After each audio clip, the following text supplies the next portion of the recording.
Okay, I had my cameras out and this little setup going to take a video for some insurance I'm picking up for my Griffey collection. And I figured I would take the opportunity to make a more informal video to share my collection with the different Griffey and other card groups that I frequent online. And I have a general idea about how this will go, but for the most part, I'm winging it. And I'll try to keep it interesting and keep a new card on the screen and not tell too many boring stories, but we'll see how it goes. So I have a mix of modern and 90s cards. The bulk of them being 90s, I have about 6 or 7 modern cards. And I started collecting again in 2014 and stopped collecting back in around the year 2000 and started kind of checking out what the hobby was like, did some group breaks, and at some point decided I need to put a plan in place for what I want my collection to look like. So I realized going back to my roots, I was a big Griffey collector as a kid. Um, Still have the boxes of you know base cards and other awesome inserts, not as rare, but today with I guess call it my superpowers of being an adult and having the internet, I'm able to go hunt down some more rare cards from that era. So besides the fact that I knew I wanted to focus on Griffey, I put some rules in place to make sure I kind of stayed focused on a goal. And I first and foremost did not want to pick up any 90s cards that I didn't personally open packs of as a kid. There are some great sets that I think are awesome, and in catching up on the hobby and listening to other collectors, I understand why those sets are so popular. But I'm not pursuing them because I just don't have a connection to them from when I was a kid. So that was rule number one. Rule number two was when I wanted to pick up some autos, um, I wanted to go with no sticker autos. Not that um, anything wrong with people collecting sticker autos. I get the appeal. I just know that if I were going to pick up a handful of them, I wanted them to be on card. So that was rule number two. Uh, Beyond that, I put a number on, I guess, what percentage of my total assets I wanted my card collection to be. Meaning if I were to ever have to sell off my collection, which I have no intention of doing. I hope to keep this, virtually forever. Um, Obviously none of these cards are for sale or for trade at the moment. If I do ever decide to sell them, they'll be to fund a very big purchase off my very short remaining want list, and it'd be a tough choice of which ones I want to sell because all of these have a story behind them. Uh, Beyond that, I didn't care too much about the grade of the card. Obviously, all my 90s cards you're going to see are graded, um, but I didn't have any criteria around, must be a gem mint card. Uh, the Just it had to have no significant flaws, no big surface scratches, no clearly dinged up corners. Um, the majority of the 9.5s or gem mint cards that you'll see are ones that I actually bought raw and submitted myself versus going out and hunting them down. I bought a couple of PSA 10s that I crossed over uh, or picked up other efforts um, directly, but for the most part, I didn't want to care or put too much more money into the grade of the card. And beyond that, it's really about not wanting to focus on any cards that weren't, or I want to focus on cards that were not easily available. So 93 Finest Refractor, obviously a card I would like to pick up that you're not going to see here in this video. Um, the reason being, those are fairly easy to find. Whether or not you can find it at the price point and condition you want is another story, but um, they're out there. You can pick them up. So I wanted to prioritize cards that I couldn't track down very easily. So a couple cards on the screen there. Um, that 2014 Topps Tech card is the blue dot diffractor to 5. Uh, it's just a killer card. The camera's not going to pick up how awesome it is. I saw another collector show off the base version, non-auto version of the card. It blew me away. I had to go find it. I'm lucky I was able to pick one up at a somewhat decent price. Uh, Switching back over to more modern cards, when I started collecting again in 2014, one of the first videos I saw was of someone opening a box of Topps Dynasty, and you know the idea of a single card box costing that much money uh, blew my mind and scared me a little bit about getting back into the hobby. But then when I started seeing some of the quality of the cards that were coming out of those boxes, I started to get it right, and I said, this is kind of the set that if I'm gonna do any modern cards, this is the one I'm mainly gonna hunt after. So I actually picked up the 2015 version first. I got very lucky with that. I had a person from a group break knew that I was into Griffey and reached out, and he'd actually been the lucky recipient of this card as well as the Logo Man from 2015. And at the time, I thought I was, overpaying, was the most expensive card I had bought at the time. And but ultimately, what I'd paid for then would be, let's just say, I got it at an incredibly lucky and low price compared to what it would go for today. The 2014 version, the darker card here in the middle, is my favorite version of all the dynasties. I love the darker card with the silver signature. It pops, especially for Griffey's signature, which is, of course, awesome. It just looks great. So when I saw a 2014 card with a similar awesome patch that I had for the 2015, I had to go for it. And then I never thought I would find the 2016 version. There's some big collectors out there, one in particular who's just a super collector of Griffey Dynasty, and I kind of given up hope. And when I saw this pop online, can't remember what time of day it was, but I threw a best offer. It was a weird auction. I threw a best offer out there that was lower than the starting bid, and sometime the next day, my phone beeped and the offer had been accepted, and I couldn't pay fast enough. Definitely paid more than the other two, but um, I was happy with the pickup. Griffey's not in 2017 or 2018 Dynasty, so having one from each year was a pretty big milestone in my collection. So going back to the 90s, that's all of my modern on the screen right now. Um, 98 Bowman's Best is a set that I think everyone agrees is an awesome, iconic set. But for me, I was first introduced to it. I was a kid. I had probably, I think it was 13 at the time, and I damn near got myself killed by having my appendix, uh, just be very mean to me. Let's put it that way. And ended up in the hospital when I was recovering. I had a new stepdad at the time in my life, and being a 13-year-old little shit that I wasn't very nice to him. The relationship was new, and it's very strong now. But at the time, God bless him, he saw the opportunity to bust my balls a little bit, but also, I don't know, I guess give me a good experience. He walked into the hospital room with a hobby box of 98 Bowman's Best, and said, you gotta realize that at the time, my collecting habit was go to the store on the weekend with my friends and buy a single pack at best. And he said, hey, you can have this entire hobby box. He didn't call it a hobby box, but he said you can have this entire box um, once you can get out of bed, walk over to the windowsill and get it yourself. And if you've ever had your appendix removed or anything in your stomach area and you're recovering in a hospital room, it's not so easy. But I definitely did get motivated, and a very fond memory of opening those packs. I actually pulled two atomic refractors, not the ones on the screen, David Ortiz and Alex Gonzalez, from that box, which, from what I read of the odds later on, is a pretty big feat.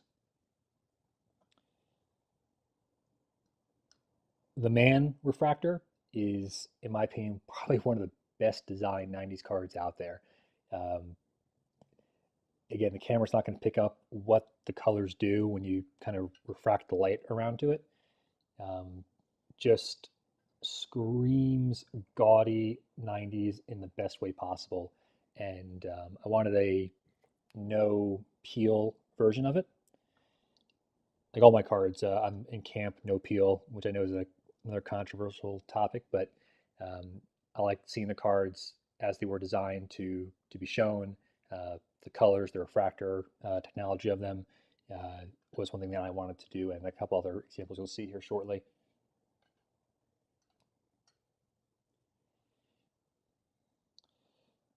Let's go with this one. 99 Topps Chrome was probably one of the last packs. I think I stopped right at the end of 99, right before 2000, and probably one of the last sets I remember opening a lot of. And when I went through my old boxes, I just saw how many base cards I had, and wanted to get this insert as well as the Fortune 15 refractor, which you'll see here somewhere in one of these piles. Luckily, this one was fairly cheap compared to some other 90s cards limited to 100. So I was happy to pick that one up. Oh boy. There we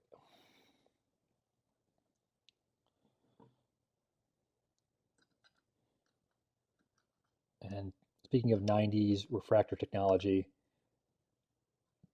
these are the best. Probably, I'm going to say that a lot, but I'm going to try to add a couple GIFs that I've made of some of these refractor patterns. And this one's probably the coolest with the way that it rotates as well as the colors that change on it.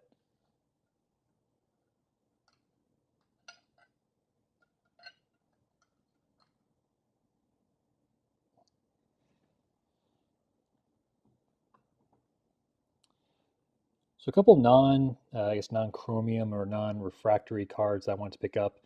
The Sheer Dominance insert set, not the flashiest of the sets, and certainly not the most popular by any means, but it was actually the first set that exposed me to, I guess, parallels. Some of these other are refractors or um, just more inserts.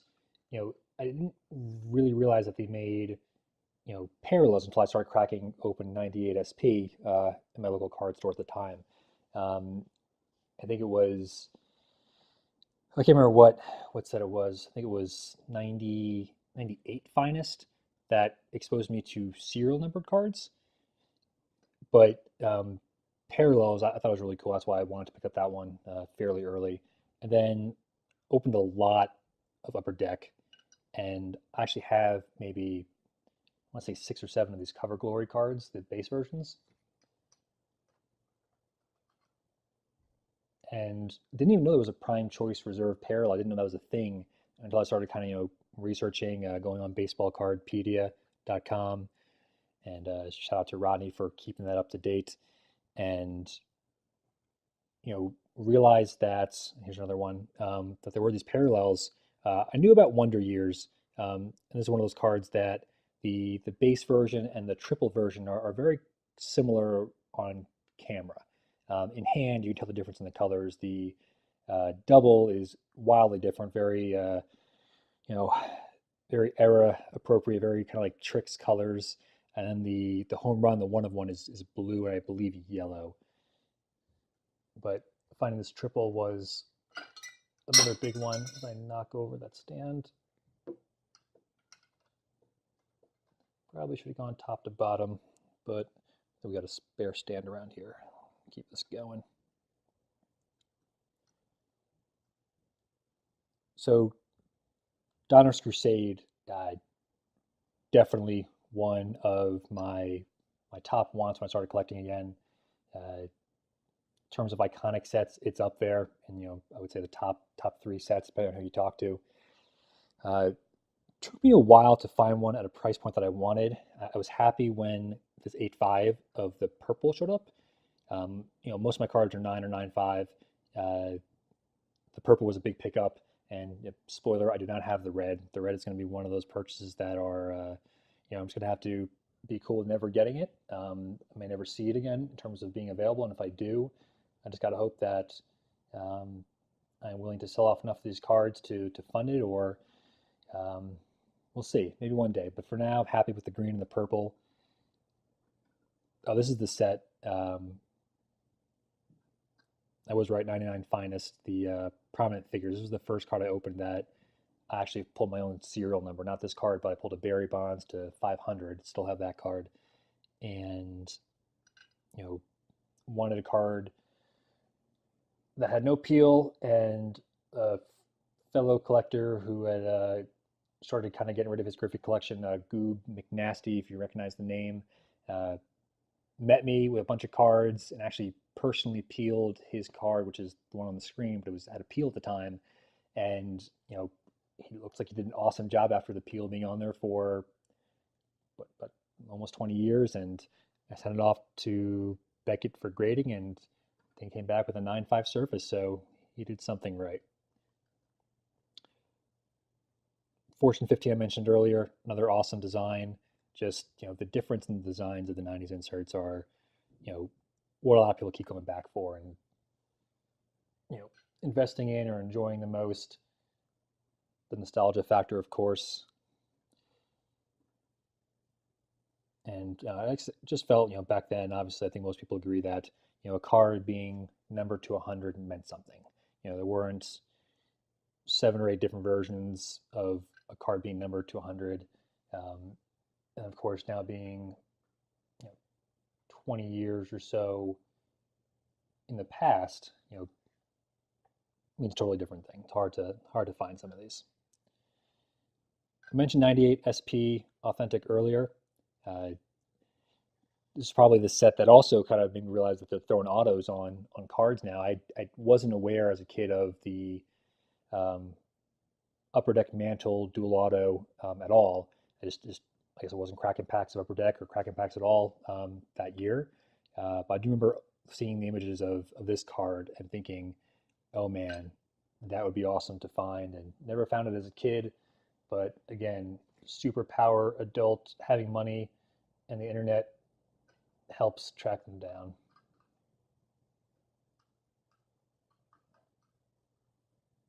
Definitely wishing I had gone in a different order here. And then the one run to the litter, not in terms of rarity or awesomeness, but condition-wise, I jumped. I knew this was a little bit of a poor condition, a little bit of an edge tear, but hard to find these cards, so I picked it up anyway. May upgrade it at some point just to have it look a little bit prettier compared to its friends up here, but for now, very happy to have it in any condition. And again, grading it mainly just to have it on display a little bit nicer, no concerns about authenticity, and just to have transparency about what the condition is if I ever do have to sell. So I have 2 more holders minus the one I dropped, so we'll let's go ahead and put them right on the screen. We'll take this off. Similar story. Neither of these are graded because I would be devastated if I ever lose these things to the mail or for whatever reason.